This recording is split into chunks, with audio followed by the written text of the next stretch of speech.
Hello, welcome to Littleton Common, and a big welcome to all who just joined us. I'm Bob Spinozzi. And I'm Barbara McRae. Every month we try to fill you in what's happening around town. You might see it in the paper or hear it from friends, but you can always hear it right here on this channel. We also welcome any news you may have to share with us. You can never get too much information about programs, activities, or what local organizations are doing. So, look for Littleton Common on the Comcast Channel 8 or Verizon 38, and also look for Small Town with Bob Spinozzi, because he too interviews people of interest and important subjects about our town. If you have a subject or a person of interest, please contact us at bjtrm@aol.com and leave your name, a number, or email address, and we will get back to you as soon as possible. Did you receive your June broadcaster? This newsletter is really something you need or want to know about what happens at Elder and Human Services and what is happening with the seniors. If you wish to receive the broadcaster by email, visit the EHS website at www.littletonma.org and select Sign Up. Enter your email address and select Elder and Human Services monthly newsletter on the next page. June 12th is the date for our Springtown meeting. This meeting will be held at 9 a.m. at the Alumni Field.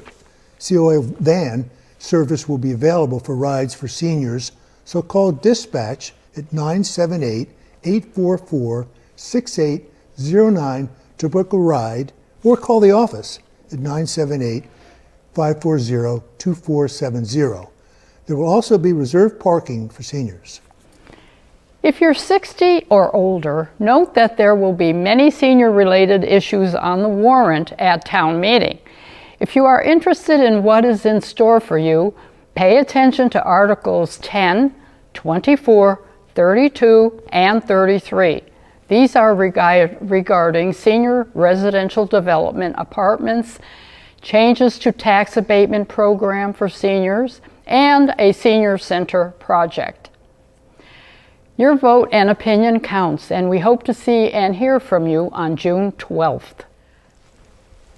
Get to know the EHS staff members. Join them at the Shattuck Street Building Courtyard on Thursday, June 10th from 10 a.m. to 11. There will be breakfast to go, but you have to call the office at 978-540-2470 to register. And speaking of the courtyard, thank you, Sharon Corbin, for spending time and energy to bring the courtyard back to looking like a place to visit. Sharon cleaned and stained the furniture, weeded and raked the garden, and new umbrellas were added, and now it's the place to enjoy a lunch or just visiting with friends. Help Sharon keep it the place that shines. Garden Club is another worth mentioning, and all the members volunteering to work on sites around town. The annual Garden Club May sale was a great success. People were ready to gather at the Common and purchase plants and ready their gardens for the summer. Rotary has great members too. We have seen them help many causes and also have come to the aid of EHS COA and the Friends of the COA when needed. Other organizations and churches and town officials work to keep us aware of what our town is about, and thank you to all. Now, recently I spoke to Sam Alvarez about our new library, so let's go to Sam. Okay, Sam, well, you're at one end of the town offices and I'm here at the other end. I want to talk about the different changes that are going to take place in the next couple of months. But first, I'm curious. I went to return a couple of books yesterday, and I noticed your donation sign is completely full with balloons heralding the goal attained. Tell me about that. Sure. So first of all, I just want to say thanks to everyone who donated. We did reach our goal. We are actually a little bit over our goal, so we're really excited about that. Our goal was for $1 million, and we sought that out through donations, through room naming, and You guys really came through for us, and we reached that goal. So we now have the goal of $1 million for the new library. Well, I mean, it didn't take as long as you might think, actually, either. Yeah, it took about, I think we started it maybe 2 or 3 years ago. So over that time, we've had mini golf at the library. Right, I remember that. Donation drives. We've asked people in the name rooms, and it went really well, and we reached the goal. Now, where you are right now, the Reuben Hoar Library, present one, you are making some changes, I understand, coming up. Yeah, so on June 7th, we hope to open up at just like we used to be open, normal, no time limits, no appointments necessary. People can just come in, use the library as they used to. We are going to ask patrons to limit their time in the children's room to 1 hour because children are not yet vaccinated, but you can still come in, you can browse the shelves, you can take out DVDs, you can use the computers, just like you used to. Are you going to have any kind of a head count to make sure it's not going to get too overcrowded? We don't think it'll get too overcrowded. Right now, our capacity limit is about 150 people, so I don't think we'll ever reach that at one time. Yeah. All right, now, we've spoken, obviously, 2 or 3 times now, and originally, I think the time frame for the new library was even stretched out to maybe October. What are we looking at right now? So as of right now, the timeline for complete construction is late August. It might be a little earlier than that, but the contractors, Commodore, they're doing a great job, and they anticipate they'll be done by late summer, early fall, and then it'll take about 2 weeks, 2 to 3 weeks for the library to move from our current space into the new space. Now, I'm sure there's a lot of logistics involved here. There's a lot of timing insofar as moving things in, getting furniture in, getting other new equipment in. Could you give us a little insight onto that? Sure. So mostly we're moving the books and the shelving and office stuff. Most of the new things, most of the furniture in the new library will be brand new. So that'll be delivered by different companies. But mostly what's going to take time is moving all the books, moving all the DVDs. That'll take a lot of time. We're moving a lot of the shelving in the current library to the new space, so that'll take time. So right now we're anticipating that it'll take around 2 to 3 weeks to complete that, and then we'll hopefully open by early fall. It looks fantastic from the outside. Can you tell us what it looks like right now inside? Sure, if you go in, it looks great. I've been there during multiple times during the construction, so to see it go from metal shell to metal framing, and now it's they're painting the walls. So it looks really great in there. They've painted the walls. They haven't put down the carpeting yet or the flooring, but they're getting close. We're going to look at doing that in the next week or two. This past week, they started paving some of the parking lot. They're going to start putting up the landscaping soon. So it's really developing. It's looking great inside. Wow, it's really coming together. I didn't really even know it was that close. Yep. We're all used to our wonderful library right now. Tell us some of the changes that we're going to expect to see in the new library as opposed to what we're looking at now. Some of the new technology that newer libraries are incorporating now that, growing up, many of us never saw. Sure. So it's not going to change a whole bunch. It's going to be a better Wi-Fi system. We're going to have a lot of mostly it'll be a big change for the staff, actually. Right now, our current library, the heating system isn't great, the cooling system isn't great, so we'll get a brand new system that actually works. We're going to have a lot more comfy seating for patrons. We're going to have more computers for patrons. We're going to have iPads that we'll lend out for patrons to use. So especially now during the time of, hopefully we won't have as many of the COVID restrictions that we've had over this past year. But we're looking to create a safe space for patrons to come in, use the library. They'll be a lot more space so that patrons can socially distance. So it'll be a really great new space for the Littleton community. And in the back, do you still have plans for a continuation to connect the middle school? Yeah, so there is a pathway that already existed before we even built this new library, but now the path will be there. It's a little wider, and it's a little easier to get to the new library now from the middle school. So kids can just walk up the path, and there's going to be a patio in back of the new library. So patrons can come up through the patio, straight into the children's room, or straight through into the library, into the young adult area. So it's going to be a lot better to access the library from the middle school. Now, my last question is the question that a friend of mine wanted me to ask you. Okay. Is the color of the building going to be what it is right now? Yes, it is. So I know it's about 50-50 whether or not people like it. We did ask a lot of people what they thought. We had a few different renderings, and right now what you see is what it's going to be. And it looks fantastic. So we're going to see you. Well, we're certainly going to make it. Well, it's almost August, so we'll see you at the opening. Yeah, great. Can't wait. Thanks a lot, Sam. Thank you. Often we are asked what the difference is between the Friends of the COA and Elder and Human Services Council on Aging.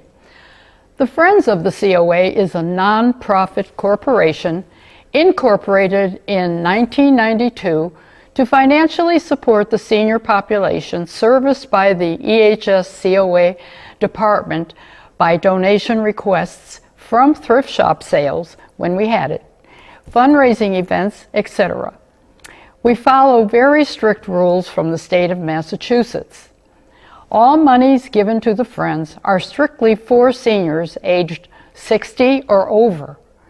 If a donation is made with a special request, it will be used that way. The Friends have been committed in supporting seniors through the EHS COA department by providing outreach and program support. We are a devoted group of volunteers dedicated to enriching the lives of seniors and providing opportunities for seniors to play an active role in the Littleton community. We have and continue to work diligently with the EHS COA director and the entire staff for the joint goal of benefiting Littleton's senior community. The EHS COA department cannot solicit money under any circumstances. However, they can accept donations and grant funds. The Department of Elder and Human Services and Council on Aging leans on the Friends of the COA to provide financial and program volunteers to support senior programs, activities, and services. The Friends of the COA hope to continue to work with Elder and Human Services COA towards the well-being of our Littleton seniors and bringing them back together socially. The pandemic has taken away the time we have to share. We are there for you and will see you as soon as we are allowed.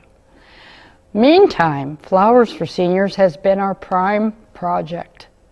We have enjoyed the fact that you have enjoyed receiving these small gifts.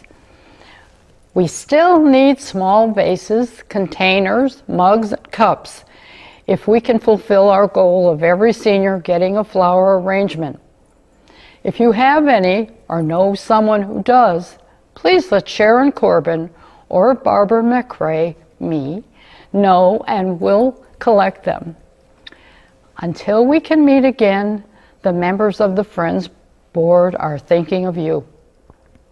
Now, all during our COVID experience from March 2020, daycare has been a huge problem for families. But help us here.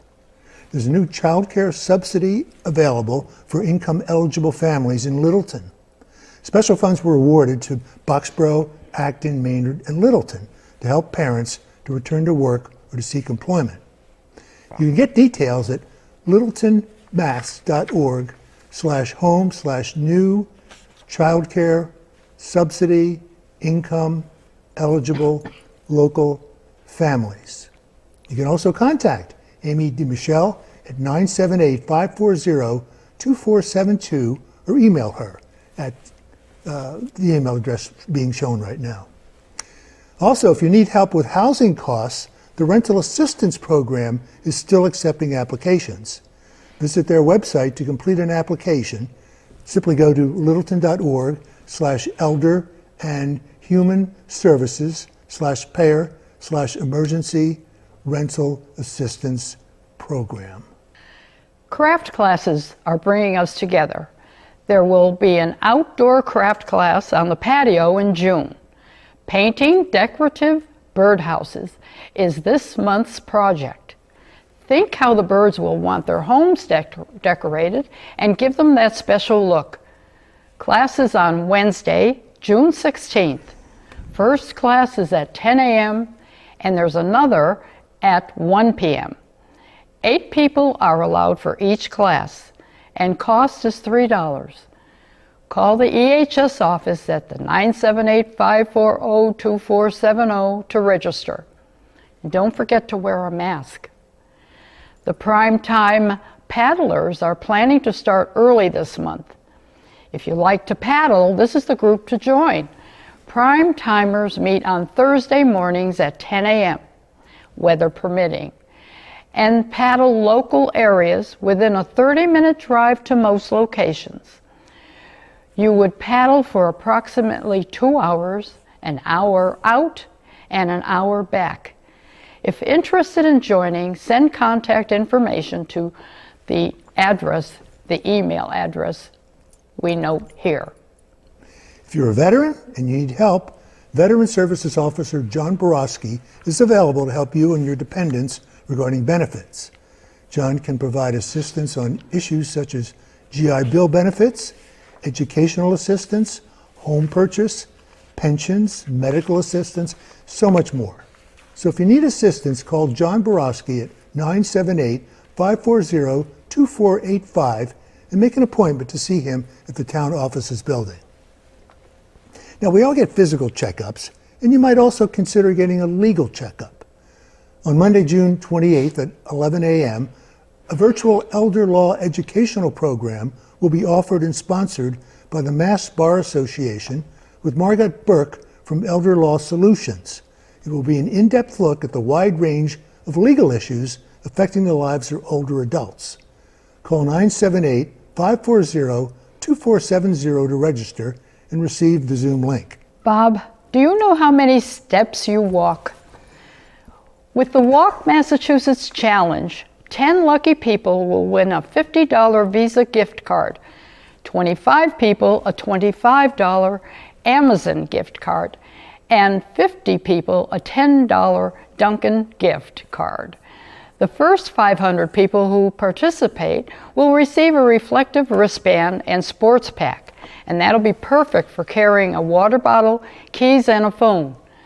All you have to do is walk 65 days, not just all at once, or walk 692,000 steps, and each is tied to a fun Massachusetts fact. If you complete the challenge, Littleton COA gets entered into a drawing to win up to $1,000 for future programming. You can sign up at www.mcoaonline.com/WalkMA. This program started on May 1st and it ends September 30th. Choose a challenge from one of the 5 different levels: walking for days, time, miles, or steps. You can track your walking online by creating a username and password, or use the chart in the printable walk journal. At the end of challenge, submit your journal online or to the Department of Elder and Human Services COA. And I hope that Littleton has a good turnout of walkers.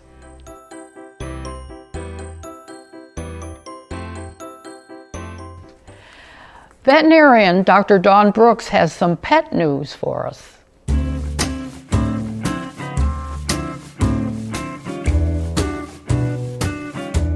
Thank you. Today I'd like to talk to you about heartworm disease. If you own a dog, chances are you give your dog a monthly preventative that your veterinarian prescribes you, and you've heard about heartworm disease and you know you need to do that preventative. If you're a cat owner, chances are you've heard of heartworm disease, but may not really know much about it. So I'd like to just talk to you a little bit about what it is and why it's so important that both dogs and cats get preventatives on a regular basis. Heartworms are a parasite that is transmitted to your pet through a mosquito bite. And if you live in New England, you'll know that mosquitoes don't just always live outside. Many times they come into the house and they find us. So they're looking for little heat, warm bodies, and your animal has a body temperature of at least 100 degrees. So those mosquitoes are going to find your animals just as quickly as they might find us. The worms are injected into the body through the mosquito bite, and over the course of a 6-month period of time, those worms will grow slowly larger, leave the bloodstream, migrate through bodies and the tissues. And in dogs, they actually end up in the right side of the heart, in the pulmonary artery. This is why heartworm is so dangerous. Those worms will affect the ability of your heart to pump blood to your lungs, or to the dog's lungs. And if the worms die, those worms are going to let go and end up in your pet's lungs, which can create devastating side effects for the animal. Preventatives work. When you give that preventative, it will kill any of those baby mosquito bites that you got, the larva, kill the larva so that it can't grow into an adult heartworm. It literally works on heartworms your dog or cat may already have in their body, which is why giving it once a month is immensely important. It's also super important that we do year round. We do know in New England with all the climate change, we are sometimes seeing mosquito season wrap around into what we normally call winter or an early spring. Giving it monthly makes sure that you never put your pet at risk for a heartworm infection. Now in cats, it's a little bit different. When those little larvae are working their way through the body, in the lung tissue, the cat has a really intense inflammatory reaction that will cause a lot of breathing difficulties for your cat, coughing, exercise intolerance, lethargy, and in really severe cases, they feel very sick and down and out. In many cases, a veterinarian may try to diagnose those cats as having asthma. The bottom line is that the only way to tell if it's from heartworms or if it's truly asthma is to take a lung biopsy, which of course we're not going to recommend. But the treatment is oftentimes very similar. But the good news is if you give your cat a monthly preventative, you can prevent them from ever having to deal with that respiratory illness. In addition, it's important to know that statistically, 1 out of 4 cats that are tested positive for heartworm actually are indoor cats. That's mind-blowing when you think about it, but it makes sense, right? So we want to make sure that everybody knows the importance of using preventatives. Okay, there are some additional resources that we can provide you on the community television website. It will bring you to the American Heartworm Society website, but there's also one put out by the American Academy of Feline Practitioners specifically about cats and heartworm disease, and we'll share that as well. Feel free to talk to your veterinarian about which preventative would be right for your pet.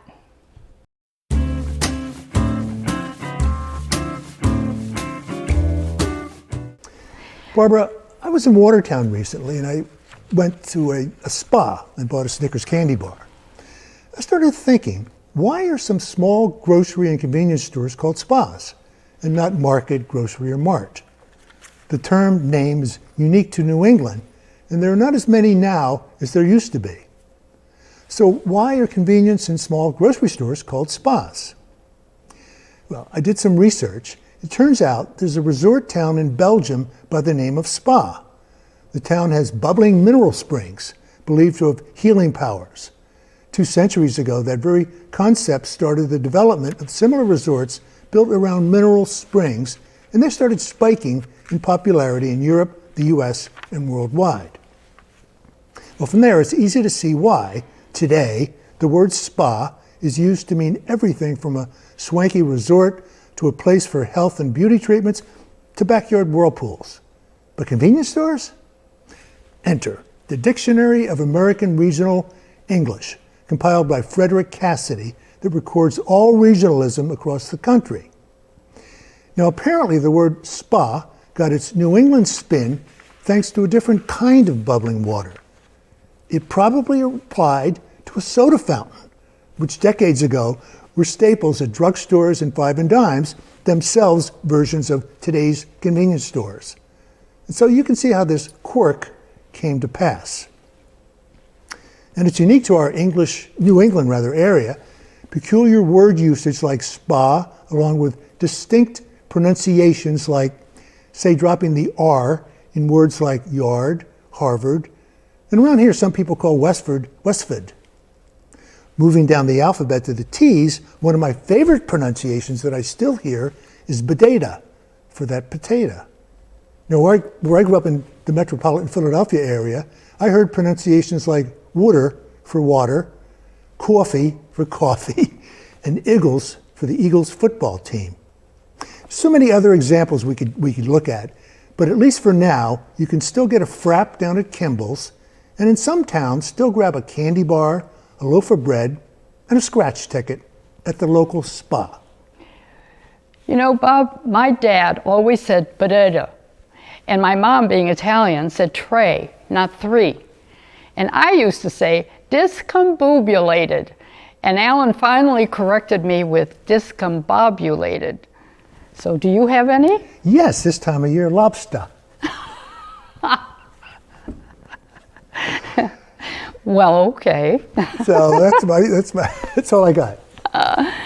Well, I have a few words to use right now, and to quote Carol Burnett, I'm so glad we had this time together. Join us next time.